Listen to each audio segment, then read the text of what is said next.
long espouses the virtue of the importance of staying positive. And to your point, Max, there have been countless opportunities where he could have taken the bait, grabbed the low-hanging fruit, stooped to the level of others who, frankly, were not on his level. But at some point, I think it became clear to Tom that when you are at the very mountaintop, all you're going to receive in terms of hate or envy is mostly just that. It is envy. It is the byproduct of your own success. So no surprise that Tom is taking the high road this week. And honestly, I'm not surprised by anything that anyone has said up to this point. Because what I will say, and I know Lewis can certainly attest to this, is while there have been some frosty narratives delivered over the past couple of years, let's not rewrite history. This is the greatest 20-year stretch professional football has ever seen. And while it may not have ended on this hunky-dory moment or note, Tom Brady and Bill Belichick accomplished more than any head coach and quarterback in NFL's history. They accomplished so much, won so many games in so many critical moments, that their careers without each other are not the same as they were or as they are with 20 years spent together. But Field, that is the point, isn't it? This is one of those situations where the more we find out about it, the more I think from a distance everyone's going, just yeah, that's what we all thought. That's what we thought. And one of the things I thought was, great debate of the 21st century in sports starts in the year 2000. Is it more Brady, more Belichick? I was squarely in the Belichick camp. Of course it's more than coach. Of course it is. However, because he has no sports experience. Will and Max in the morning, excellent radio show, 6 a.m. on ESPN Radio. We talk about the difference between brand and reality. And Louis Riddick, I want to know from you, you've worked in front offices, you've played the game. How much of this, I think about brand, your favorite movie star. Is it really the movie star that draws the people to the movie, or is it because they can pick and choose their projects that you start to associate them with good movies, so you go to see the movie, right? How much of Brady is brand management, left the cover bare for Bill, went to a great situation, and how much is it reality? In fact, the Patriot way was Brady's way. He's just won the Super Bowl. Belichick just missed the playoffs. He's likely to go 3-1. Belichick likely to be 1-3 after this week. As you can see, Brady made this asshole look like an asshole. The Patriot way going with him is reality. Dumbass. He's an obvious asshole. This is one of them. Look. No, I think a lot. He picks up on degree. You see him, right? Reality. Like a lot of what Tom. Well, let's just put it this way. Tom helped Bill create the Patriot way. You know, obviously because he's the most important central figure. You know, in New England in the early 2000s, in the late 2000s, being the quarterback, being the guy who's the longest tenured, who saw the transition from different roster to different roster to different roster to different ways that they attacked the game, different coaches coming and going.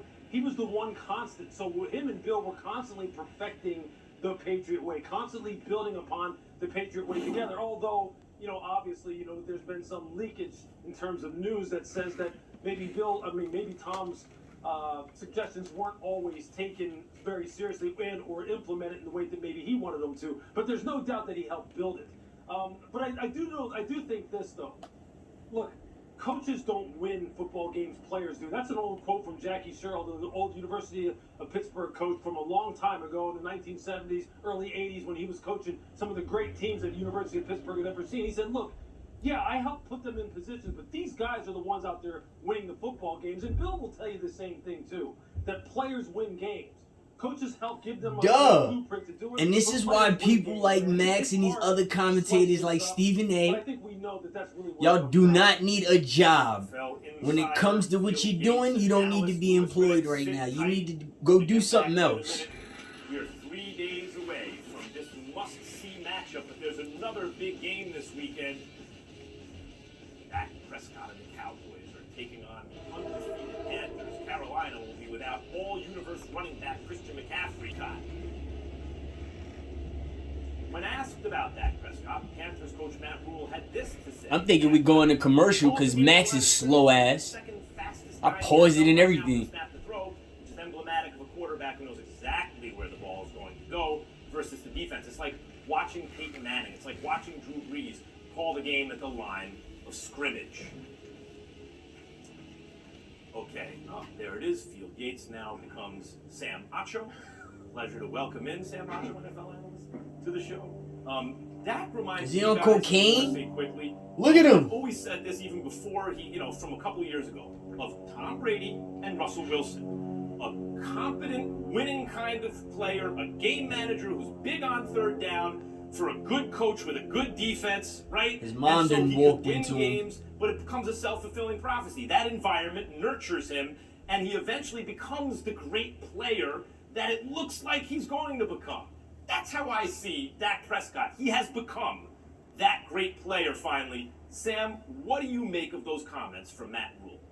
Well, I agree with those comments from Matt Rule, but what I will say is that it's not always a self-fulfilling prophecy. Like, you have to step up to the table and achieve the expectations that everyone expects you to achieve. The Dallas Cowboys and Dak Prescott have had high expectations. Going back to last year, the first 4 games, putting up over 500 yards before the injury, consistently 400, 400, 500. So the expectations were high.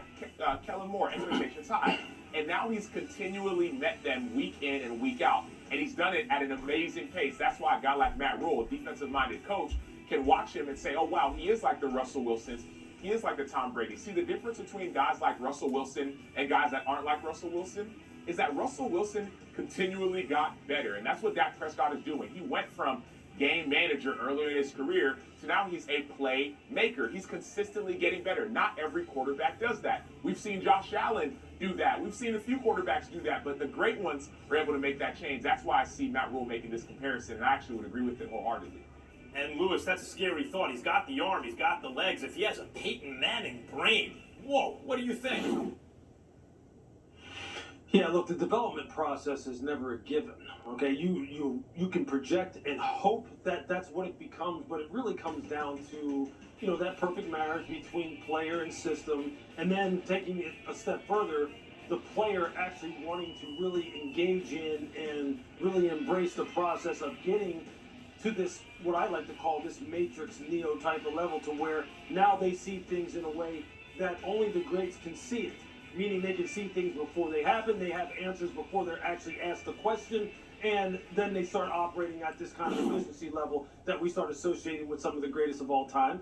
And that's what Dak obviously is becoming, and he will tell you himself, there's still a ways to go for him. He still has other things that he wants to get to in terms of his developmental process. But it's not going to get any easier for defenses for sure when you have guys like this ascending now and becoming the next wave of guys who take over for the guys like Peyton Manning, who were considered to be the standard at one time. Panthers defense should be a good test. Cowboys are 4.5 point favorites in this one. Gentlemen, please stick around. Coming up, Trevor Lawrence takes on fellow number 1 overall pick Joe Burrow tonight. Live report from the stadium on the chances Lawrence can get his first career NFL win. This is a terrible show. And Russell Westbrook says he's going to push AD, Anthony Davis, every day in every game this season, and why I think that is great news for Los Angeles Lakers. 3 lines for the big game tonight, a medium-sized game at least. Joe Burrow has 3 consecutive games with multiple TD passes. He's looking to be the second Bengals quarterback in franchise history with at least 2 passing touchdowns in each of his first 4 games of the season. Trevor Lawrence, though, has thrown 7 picks over his first 3 starts. He can join Scott Hunter, Peyton Manning, and Tom Sherman as the only players with multiple picks in each of his first 4 starts since starts were first tracked in 1950. With a win, since he would improve to 3-1 on the season, and it would be their best mark through 4 games in 3 years, while the Jags would lose their 19th straight, tied for the second longest losing streak in NFL history. Our Jeremy Fowler now joins us from Cincinnati. What's going on, Jeremy? What are Joe Burrow's coaches saying about his command of the Bengals offense now in year 2? Well, Max, Bengals coaches are pretty much just letting Joe Burrow go and do his thing. He has taken major ownership of this offense in year 2. I was told a story about last week in Pittsburgh. There was a break in the action. Burrow came to the sideline and directly told his head coach, Zach Taylor, I want a go ball to Jamar Chase. Next play, there you have it, go ball to Jamar Chase in the end zone for a touchdown to seal the win. And so the Bengals want to see that Chase-Burrow connection keep rolling tonight, especially with T. Higgins out with a shoulder injury. I just spoke with Chase recently. He told me, look, Burrow and I are over overcoming our own little bit of adversity together. Burrow with the ACL recovery, me with the drops in the preseason. Now it's all about us believing in ourselves, knowing that we can make a play together late in games. Now, Joe Burrow is facing the next season's #1 overall pick in Trevor Lawrence in a rematch of the national championship game from just a few years ago. Jeremy, how is Trevor Lawrence approaching tonight's game? Well, I checked in with his teammate, defensive end Josh Allen, who said Lawrence is locked in on winning. He is a winner at his core, and so that's why he's not really worried about a matchup of back-to-back #1 picks out here or what Joe Burrow did to his Clemson Tigers for LSU in that national title game. He is about getting off the 0-3 slide. And so I spoke to some Jaguars coaches today. They told me, look, it's all about playing mistake-free football around Trevor Lawrence. We know that he can make the wow plays on any play. He can go for a touchdown with his arm and his mobility. It's about supporting him with some better running games, some third down, easier throws. That's what they want to do tonight. Jaguars trying to snap that 18-game losing streak. Thank you, Jeremy. For more on this game, let's bring back in Louis Riddick and Field Yates. Louis, it seems to me like front offices are going after players that their quarterbacks played with in college, right? And by the way, not just only receivers. You have Burrow and Jamar Chase, but you have Etienne for and he's hurt right now, but for Trevor Lawrence. And we've just seen a lot of this, a lot of quarterback-receiver combinations and sometimes more than just receivers. Jalen Hurts and Waddle, Tua and Waddle, Hurts and Devontae Smith.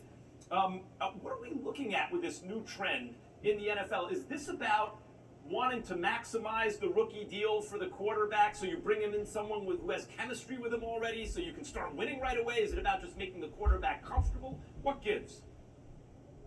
I think it's a little bit of all of that, Max. And really, it's just smart team building because, listen, the offseason is not the same as it used to be back in the 90s or in the 80s, or actually in the early 2000s, where you had much more time and really, quite frankly, much more willingness on the part of the players to have 100% participation in off-season workouts, in OTAs, in mini camps, and what have you.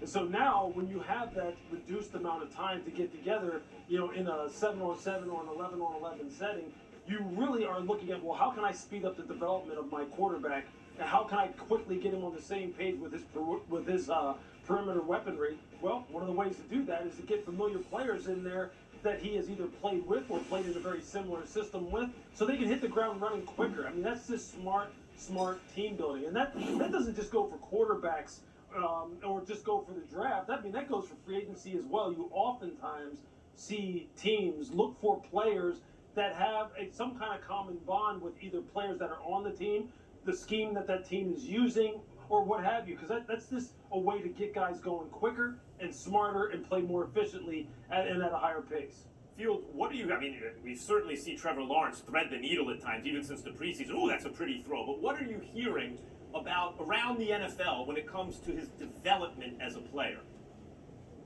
Yeah, I have heard consistently bullish opinions on Trevor Lawrence. I haven't spoken to anybody who's rethinking their evaluation about Trevor Lawrence coming into the league. I think what some anticipated was that the structure and that the people around him, specifically along the offensive line, might give him a little bit better chance to compete so far this year. And that has not been the case so far. I think what people consistently point to with Trevor is that the decision-making is operating at too fast of a clip, and that he is forcing throws that we did not see him force during his time at Clemson. But most attribute that to him being a rookie quarterback. What has happened in recent seasons is we've had Justin Herbert, who found out 6 minutes prior to week 2 that he was going to be the starter. Patrick Mahomes, who although he did not start other than week 17 as a rookie, saw incredible success during his first year as a starter. And Lamar Jackson the same way.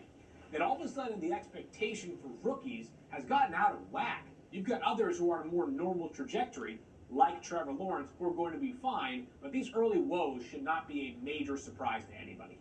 Thank you, Field, and we'll have more on tonight's game later in the show. But coming up, a live report from Tampa, where Tom Brady talked ahead of his return to New England Sunday night. We'll hear from the 7-time champ coming right up.